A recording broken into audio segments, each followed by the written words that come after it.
और इसी बीच एक और बड़ी खबर जहां आपको बता दें, दरभंगा केस में 2 आतंकी गिरफ्त में लिए गए। लश्कर के 2 आतंकियों को गिरफ्तार किया गया। हैदराबाद से ये गिरफ्तारी संभव हो पाई है।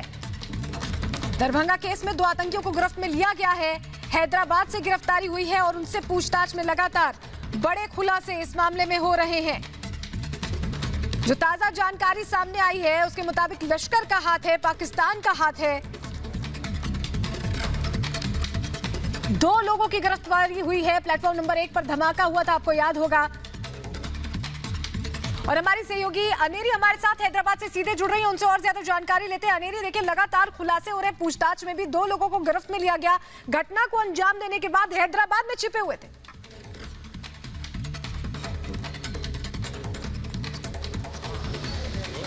जी हाँ, बिल्कुल। अगर हम इस वक्त यहाँ पे, मैं अगर आपको यहाँ पे दिखाऊं, ये था जहाँ पे 2 टेररिस्ट जो लश्कर के टेररिस्ट थे वो यहीं इसी अपार्टमेंट में रहते थे।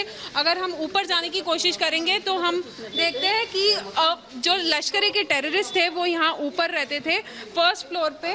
और साथ ही साथ जो NIA की टीम थी उन्होंने सर्चेस कंडक्ट की। और 15 जून को अगर हम देखें तो उन लोगों ने ये बताया था, CCTV फुटेज जो हमने एक्सेस की है सिकंदराबाद रेलवे स्टेशन पे, जहां IED का ब्लास्ट कपड़े में लपेट के उन्होंने रखा था और सिकंदराबाद से दरभंगा जाने वाली ट्रेन में उन्होंने ये ब्लास्ट रखा था, जो एक ब्लास्ट हुआ। और साथ ही साथ NIA ने ये भी कहा है कि 2012 में ये लोग जो है पाकिस्तान गए थे। और ये जो है ये घर है जो टेररिस्ट यहाँ पे रहते थे।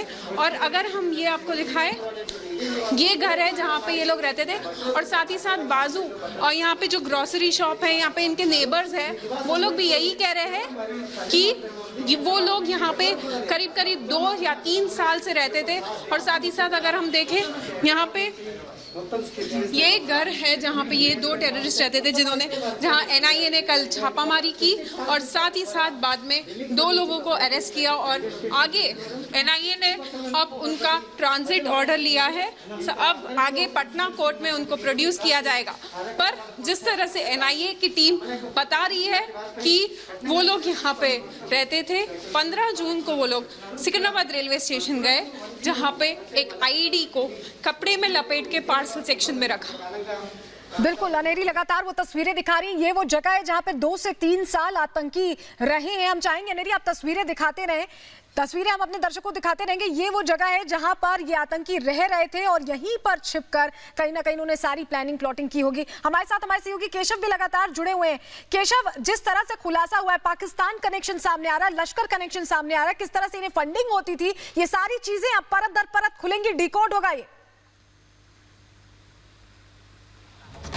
बिल्कुल बिल्कुल, जिस तरीके से दरभंगा में ब्लास्ट हुआ उसके बाद कहीं ना कहीं बहुत सारी जो परतें हैं वो खुलती अब नजर आएंगी। क्योंकि जिस तरीके से उन लोगों ने यहाँ पर एक बड़ी साजिश को अंजाम देने की कोशिश की थी, जिस तरीके से एक्सप्लोसिव यहाँ लाए जा रहे थे और यहाँ से कहीं और भेजे जाने की, और बड़ी साजिश की जो बू आ रही है वो अब इस सारी चीजों से खुलकर आ सकेगा सामने। क्योंकि अभी आज जो है NIA की टीम है, दोनों आतंकवादियों को, जिन लोगों को गिरफ्तार किया है, NIA की टीम ने जिन लोगों को गिरफ्तार किया वो यहाँ अभी कोर्ट में प्रोड्यूस किया जाएगा। उसका हम लोग लगातार इंतजार कर रहे हैं कि वो कब आए और वो क्या किन बिना पर उन्हें यहाँ पर कोर्ट पर पेश कर रहे हैं, कोर्ट में पेश कर रहे हैं, इन बातों की भी जानकारी मिल पाएगी। हालांकि अभी हमारी बात शहनवाज हुसैन से हुई, उन्होंने साफ तौर पर कहा कि जिस तरीके से ये घटनाएं अंजाम देने की कोशिश की जा रही है, सभी चीजों की गहनता से जांच की जाएगी और जो दोषी हैं उन्हें किसी भी तरीके से बख्शा नहीं जाएगा। उनकी तमाम ये कोशिशें, उन्होंने कहा कि केंद्र सरकार लगातार इस बात में लगी हुई है, उनकी पूरी कोशिश लगी हुई है। और तमाम सरकार, चाहे बिहार की बात की जाए, बिहार भी हर तरीके से कोशिश में लगा हुआ है कि आखिर उनकी साजिश का क्या नतीजा निकलने वाला था, ये किस तरह की साजिश थी और ये सारे एक्सप्लोसिव किस रास्ते से आकर कहां जाने वाले थे, ये तमाम सारे सवाल जो हैं वो खंगालने की कोशिश की जाएगी। और जिस तरीके से अभी हमारे पास जो जानकारी आ रही है कि जो टीम है वो दरभंगा में फिर से संभवतः वो वहां पर जाएगी और वहां से भी जो और दरभंगा, क्योंकि आपने जिक्र किया टीम जाएगी, रिक्रिएशन करा सकती है, जानकारी ले सकती है। हमारे साथ दरभंगा से हमारे सहयोगी धर्मेंद्र लगातार जुड़े हुए हैं। धर्मेंद्र, ATS और NIA की बड़ी सफलता है, इन दोनों को हैदराबाद से दर दबोचा गया। जानकारी मिली कि उत्तर प्रदेश के रहने वाले थे, दरभंगा में इन्होंने प्लानिंग प्लॉटिंग की, पाकिस्तान कनेक्शन, लश्कर कनेक्शन, यानी देखिए बहुत बड़ी प्लानिंग चल रही है। किस तरह से दहलाने की कोशिश भारत को हो रही है।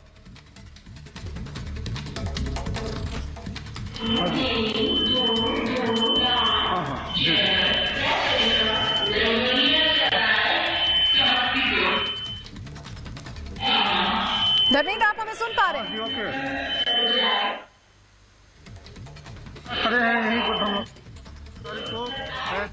चलिए, धर्मेंद्र तक हमारी आवाज नहीं पहुंच रही, लेकिन केशव देखिए वहां पर ही धर्मेंद्र मौजूद हैं। हालांकि दरभंगा के प्लेटफॉर्म नंबर 1 पर ही वो मौजूद है। हम चाहेंगे वो तस्वीरें भी धर्मेंद्र दिखाएं। लेकिन केशव, ये जो चीजें हैं ये खुल कर अब धीरे धीरे सामने आ रही हैं।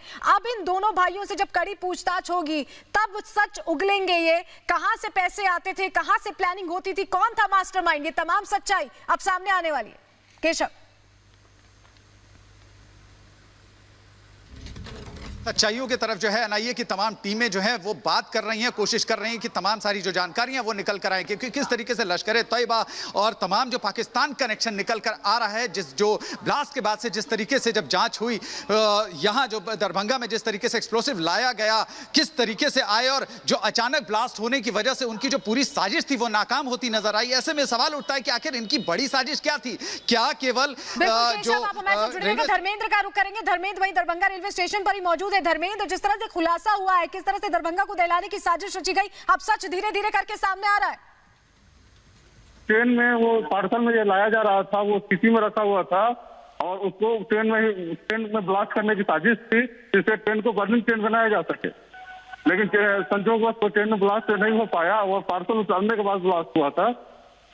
हाँ जी, बिल्कुल। तो चाहेंगे तस्वीरें आप दिखाते रहे धर्मेंद्र पांडे हमारे सहयोगी दरभंगा से हमारे साथ जुड़े, जो तस्वीरें दिखा रहे हैं। 17 जून को दरअसल दरभंगा रेलवे स्टेशन पर ब्लास्ट हुआ था, दहलाने की साजिश रची गई थी, लेकिन अब 2 लोगों को गिरफ्त में लिया गया है। धर्मेंद्र, चाहेंगे जरा आप हमारे दर्शकों को दिखाएं, क्योंकि आप प्लेटफॉर्म नंबर 1 पर ही मौजूद है। जरा चाहेंगे दिखाएं कि कहां पर वो लिफाफा रखा गया, किस तरह से वहां पर जो एरिया है जहां पर ये ब्लास्ट हुआ। चाहेंगे आप जरा तस्वीरें हमारे दर्शकों को अगर दिखा पाए।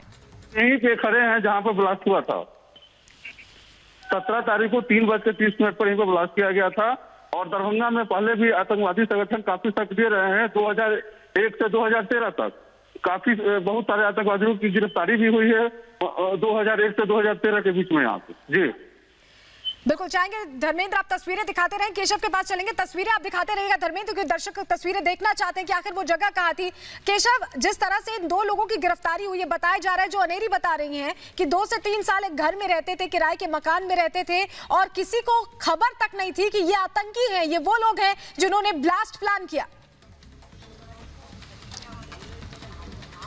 देखिए, कहीं ना कहीं ये आतंकियों की जो साजिश है इसी तरह चलती है कि जिस तरीके से वो जिस इलाके में रहते हैं उनके बारे में किसी को कोई कानो कान खबर नहीं होती और ये इस तरीके के स्लीपर सेल्स लगातार काम करें। बिहार में कई तरह के ऐसे सबूत भी मिले हैं, जिस तरीके से अभी धर्मेंद्र ने बताया कि दरभंगा में भी इस तरह की घटनाएं 2013 से भी चल रही हैं और इसके अलावा कई बिहार के कई हिस्सों में इस तरह की जो घटनाएं हैं वो सामने आई हैं। जिस तरीके से ये प्लांट करने की कोशिश की गई थी, जैसा उन्होंने बताया, घटनाएं लगातार सामने आ रही है। लेकिन देखिए, एटीएस और एनआईए को सफलता मिली। हम चाहेंगे अनेरी के पास चलते हैं। अनेरी, जिस घर में ये रहते थे, चाहेंगे दर्शकों को दिखाएं किस घर में ये रहते थे और कितने वक्त से रह रहे थे।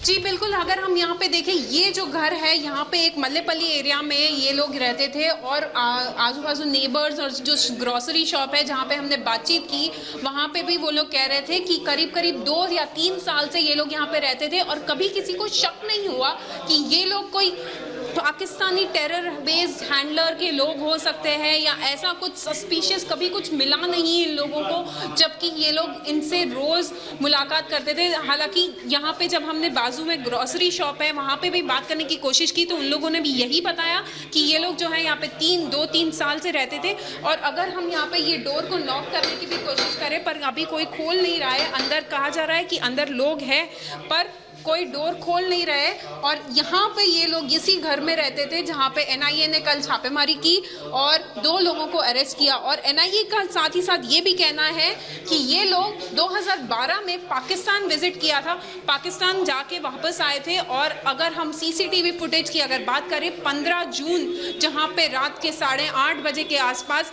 ये लोगों ने एक कपड़े में एक आईईडी का सामान रखा और सिकंदराबाद रेलवे स्टेशन से दरभंगा जाने वाली ट्रेन में बिल्कुल। ये लोगों ने ये पार्सल रखा था जहाँ पे बिल्कुल ये पार्सल रखा था और जहां पर ब्लास्ट हुआ था। अनेरी ने वो तस्वीरें दिखाई दर्शकों को कि जहां पर ये दोनों भाई रहा करते थे, उत्तर प्रदेश के रहने वाले थे और इन्हें एनआईए और एटीएस ने गिरफ्त में ले लिया है।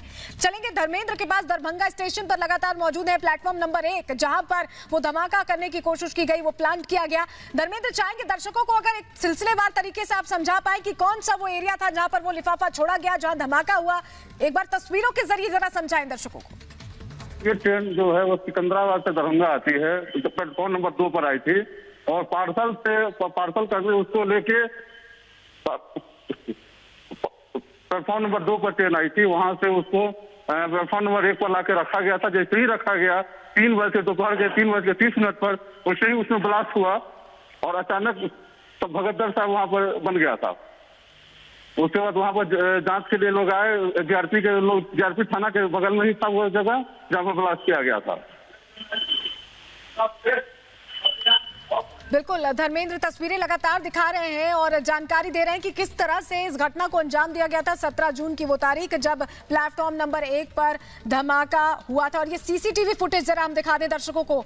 ये उस वक्त का सीसीटीवी फुटेज है जब धमाका हुआ, तस्वीरें हम आपको दिखा रहे हैं। देखिए लोगों की आवाजाही जारी थी। प्लेटफॉर्म नंबर 1 की ये वो तस्वीरें जो 17 जून की तस्वीरें हैं जब धमाका हुआ। पार्सल में छुपा कर रखा गया था आईडी, जिसके बाद धमाका हुआ है कपड़ों के बीच। देखिए ये तस्वीरें हम आपको दिखा रहे हैं, लोगों की आवाजाही जारी है और अचानक ही यहां पर धमाका होता है। तस्वीरें देखिए, ये सीसीटीवी फुटेज सामने आया है। साजिश रची गई थी, कोशिश की गई थी कि ट्रेन को निशाना बनाया जा सके, लेकिन अब इसे डिकोड कर लिया एटीएस और एनआईए ने अपनी पूछताछ में, जांच में आगे बढ़ते हुए। हैदराबाद से 2 लोगों को गिरफ्त में लिया, उत्तर प्रदेश के रहने वाले बताए जा रहे हैं जो इस घटना में शामिल थे। लेकिन मास्टरमाइंड कौन था, कहां से सारी चीजें अरेंज हुई, किस तरह से आईडी मिला, विस्फोटक सामग्री कैसे मिली, उसे कैसे प्लान किया गया, ये तमाम चीजें पूछताछ में अब निकलकर सामने आएंगी। सीसीटीवी फुटेज फिलहाल आपको दिखा रहे हैं। अनेरी लगातार हमारे साथ जुड़ी हुई है। अनेरी, जिस तरह से खुलासा हुआ ये बताता है किस तरह के स्लीपर सेल्स अलग अलग जगह छिपे होते हैं आप, क्योंकि उस घर के पास मौजूद है जहां वो रहते थे।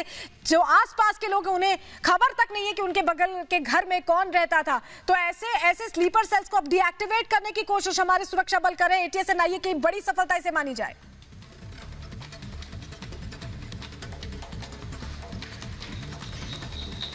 जी हाँ, बिल्कुल। अगर हम इस वक्त की बात करें, जो यहाँ पे 2 साल, करीब 2 से 3 साल से यहाँ पे रह रहे थे, पर हालांकि किसी को भी ऐसा अंदाजा नहीं था कि ये लोग एक टेररिस्ट ग्रुप के लोग हो सकते हैं। और साथ ही साथ अगर हम एनआईए की टीम ने जो कल स्टेटमेंट दिया था, जहाँ पे उन लोगों ने 2 लोगों को हैदराबाद से अरेस्ट किया था, यही घर था जहाँ से इन लोगों को अरेस्ट किया गया था। और साथ ही साथ अगर हम बात करें, ये जो एरिया है, पूरा इलाका एक रेसिडेंशियल इलाका नजर आता है जहाँ पे ये लोग रहते थे और किसी को भी शक नहीं हुआ कि ये लोग एक टेररिस्ट ग्रुप के हैंडलर हो सकते हैं। और साथ ही साथ अगर हम एनआईए की स्टेटमेंट की बात करें, जहां पे एनआईए ने साफ साफ लिखा है कि ये लोग एक बड़ा धमाका प्लान करने वाले थे अक्रॉस इंडिया, पूरे देश भर में एक दहशत फैलाने की साजिश थी इनकी, जो अब एक तरीके से हम अगर देखा जाए तो ये एक बहुत बिल्कुल अंजेरी, तो ये तस्वीरें दिखा रही हैं जहां पर देखिए ये वो इलाका है, हैदराबाद का वो इलाका अरेस्ट पर ये दोनों आरोपी रहा करते थे। और इनसे पूछताछ में अब जो तमाम जानकारियां निकलकर सामने आएंगी कि आखिर कैसे ये सारी चीजों को प्लान किया गया, एग्जीक्यूट किया गया। लेकिन बड़ी सफलता एनआईए और एटीएस के लिए गिरफ्त में लिया गया और अब आज पेशी भी होगी, पूछताछ जारी है इस मामले में।